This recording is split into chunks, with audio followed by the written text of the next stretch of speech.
Carol, you have criticized Rick Perry's ethics, but you have given almost $500 million in tax breaks to the clients of some of your biggest contributors. In 1998, when you were running for comptroller, you said that you would not accept any contributions from folks who had business pending before the office. How can the people of Texas trust you now? Chris, you're absolutely incorrect on that. I have a comprehensive reform plan for ethics in this state government. I have operated above what is required under the law. After when you take on this Austin political establishment, watch out, because we've had a 3-year witch hunt. But I want you to know that in a Strayhorn administration, we're not going to have the revolving door. We're going to have a wall, in fact, a pink granite wall. It's going to be a 4-year ban on any Texas employee or any state official from lobbying state government. It's hard now to tell the lobbyists from the lawmakers. And after that 3-year witch hunt and that audit, they found absolutely no preferential treatment, no wrongdoing, and I've done exactly what I promised the people of Texas I would do: government in the sunshine, and we will have government in the sunshine and the Strayhorn administration, and I will implement my Texas reform plan. Time has expired. Mr. Bell, you can take up to 30 seconds for a rebuttal. The facts are the facts, and $500 million in tax cuts have been given to the clients of some of her biggest contributors. It's part of the pay-to-play culture that currently exists in Austin, part of the pay-to-play culture that is going to cease when I'm governor of Texas. We are going to have to clean up Austin. We need campaign finance reform. We need lobbying reform. We need to close the revolving door that allows people to immediately cash in on their public service. When I'm governor, we're going to have a more ethical government. Well, I think politics, basically, the definition of politics, poly means more than one. Ticks are blood-sucking parasites. And I think this is the problem, that these are all good people here, but they've been in politics way too long, like 89 years for just the 3 of them. And this is what the founding fathers of our country did not want to happen. First and foremost, I think our public schools are doing a fabulous job. Our teachers, our administrators, our school board members, all are, I think, taking our children's education to the highest level it's ever been. It's one of the reasons that we're seeing as many Texans going to college at a record pace. In the last 5 years, we've had a 20% increase in the number of kids going to college. We're preparing the skilled workforce for the future of this state with what we're doing in our public schools, and I'm proud of them. Time has expired. Ms. Strayhorn, 30 seconds to you.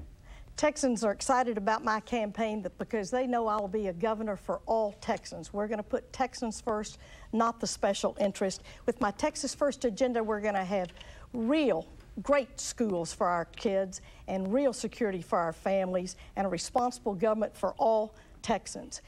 I've had lots of firsts in my life, but first I was a public school teacher, and I'm going to put education and our children first. We're going to take care of our underpaid, underappreciated teachers. Time has expired, Ms. Strayhorn. We're going to move to Mr. Friedman and a question from Wayne Slater. Again, 1 minute to respond. Mr. Friedman, you've said that Negro is a charming word. You've said, I applaud teen suicide. You've said, you referred to the hurricane survivors as crackheads and thugs. Not in your comedy routine or your songs, but these are in interviews, some of them very recently. What do you say to the many Texans who find these comments offensive regardless of the context? Well, Wayne, who raised you? You know, I mean, I was raised by a black lady in Houston, Texas, Lottie Cotton. She lived to be 100 years old. She taught me that Jesus Christ was colorblind, and I'm proud to say I'm colorblind myself. I'm no racist.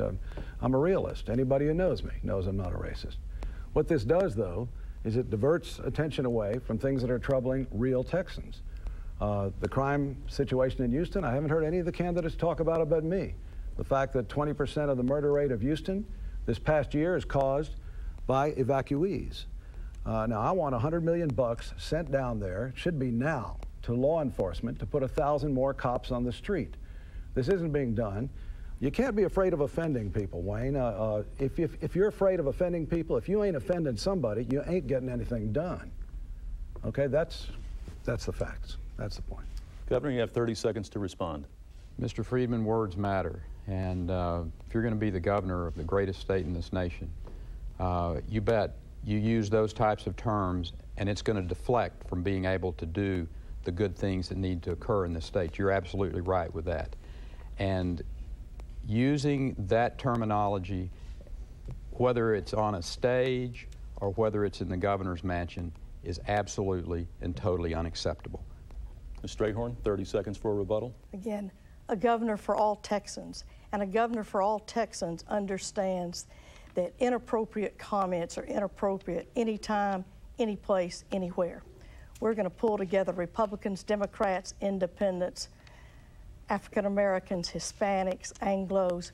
We're all in this together in Texas. And to lift Texas, we must lift all Texans, and in all due respect, we must show respect to all Texans. And again, in a Strayhorn administration, we're going to shape Time Austin. has expired. Mr. Bell, your response, 30 seconds. Racist comments have no place in a campaign for the governorship of Texas. But I think a lot of it comes down to a different view of politics. You heard Mr. Friedman's definition of politics, where he describes those involved as parasites. The actual definition of politics is the art or science of political government. Some people see it as an art, some people see it as a science. Unfortunately, I think too often Mr. Friedman sees it as a joke.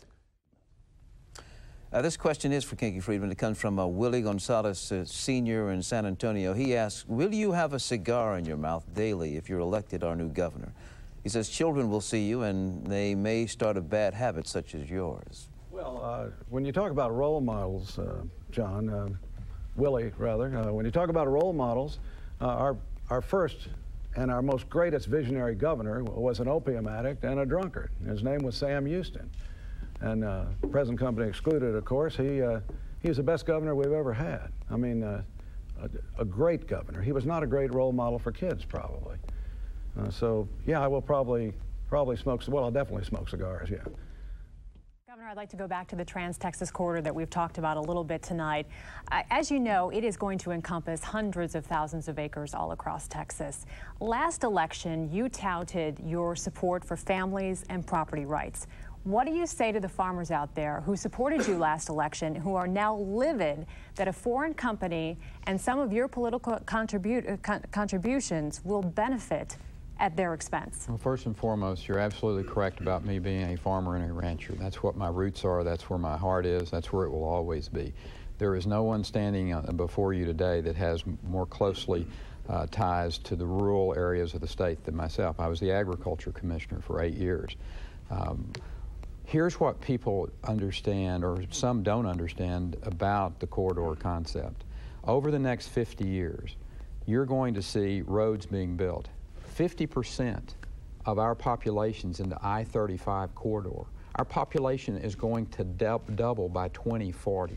We're going to have to build transportation infrastructure in this state. There is nobody standing before you but me that's laid out a plan that is doable in any sense of the imagination except for the Trans-Texas Corridor.